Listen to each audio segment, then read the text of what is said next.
भोपाल की गैस त्रासदी पूरी दुनिया के औद्योगिक इतिहास की सबसे बड़ी दुर्घटना है।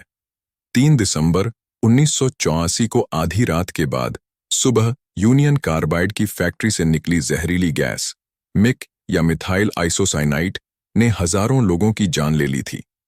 मरने वालों की संख्या को लेकर मतभेद हो सकते हैं, लेकिन इन त्रासदी की गंभीरता को लेकर किसी को कोई शक शुबहा नहीं होगा। इसलिए इतना ही कहना पर्याप्त होगा कि मरने वालों की संख्या हजारों में थी।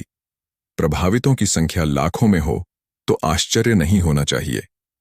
उस मनहूस सुबह को यूनियन कार्बाइड के प्लांट नंबर सी में हुए रिसाव से बने गैस के बादल को हवा के झोंके अपने साथ बहाकर ले जा रहे थे और लोग मौत की नींद सोते जा रहे थे। लोगों को समझ में नहीं आ रहा था कि आखिर एकाएक क्या हो रहा है। कुछ लोगों का कहना है कि गैस के कारण लोगों की आंखों और सांस लेने में परेशानी हो रही थी। जिन लोगों के फेफड़ों में बहुत गैस पहुंच गई थी, वे सुबह देखने के लिए जीवित नहीं रहे। सरकारी आंकड़ों के मुताबिक इस दुर्घटना के कुछ ही घंटों के भीतर 3000 लोग मारे गए थे। हालांकि गैर सरकारी स्रोत मानते हैं कि ये संख्या करीब 3 गुना ज्यादा थी। इतना ही नहीं, कुछ लोगों का दावा है कि मरने वालों की संख्या 15,000 से भी अधिक रही होगी। पर मौतों का यह सिलसिला उस रात शुरू हुआ था, वह बरसों तक चलता रहा। यह 3 दशक बाद भी जारी है, जबकि हम त्रासदी के सबक से सीख लेने की कवायद में लगे हैं।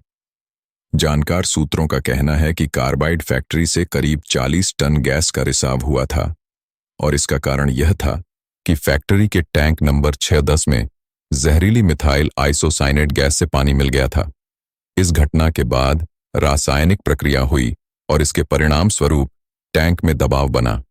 अंततः टैंक खुल गया और गैस वायुमंडल में फैल गई।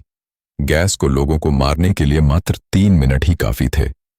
कारखाने में अलार्म सिस्टम था, लेकिन यह भी घंटों तक बेअसर बना रहा। हालांकि इससे पहले के अवसरों पर इसने कई बार लोगों को चेतावनी भी थी। जब बड़ी संख्या में लोग गैस से प्रभावित होकर आंखों में और सांस में तकलीफ की शिकायत लेकर अस्पताल पहुंचे, तो डॉक्टरों को भी पता नहीं था कि इस आपदा का कैसे इलाज किया जाए। संख्या भी इतनी अधिक कि लोगों को भर्ती करने की जगह नहीं रही। मोटे तौर पर अनुमान लगाया गया है कि पहले 2 दिनों में लगभग 50,000 लोगों का इलाज किया गया। जैसी कि आशंका थी कि शुरू में डॉक्टरों को ही ठीक तरह से पता नहीं था कि क्या इलाज किया जाए। शहर में ऐसे डॉक्टर भी नहीं थे जिन्हें मिक गैस से पीड़ित लोगों के इलाज का कोई अनुभव रहा हो। हालांकि गैस रिसाव के 8 घंटे बाद भोपाल को जहरीली गैसों के असर से मुक्त मान लिया गया, लेकिन वर्ष 1984 में हुई इस हादसे से भोपाल उबर नहीं पाया है और जब जब तक इसकी याद रहेगी, तब तक इसके उबरने की संभावना भी नहीं होगी।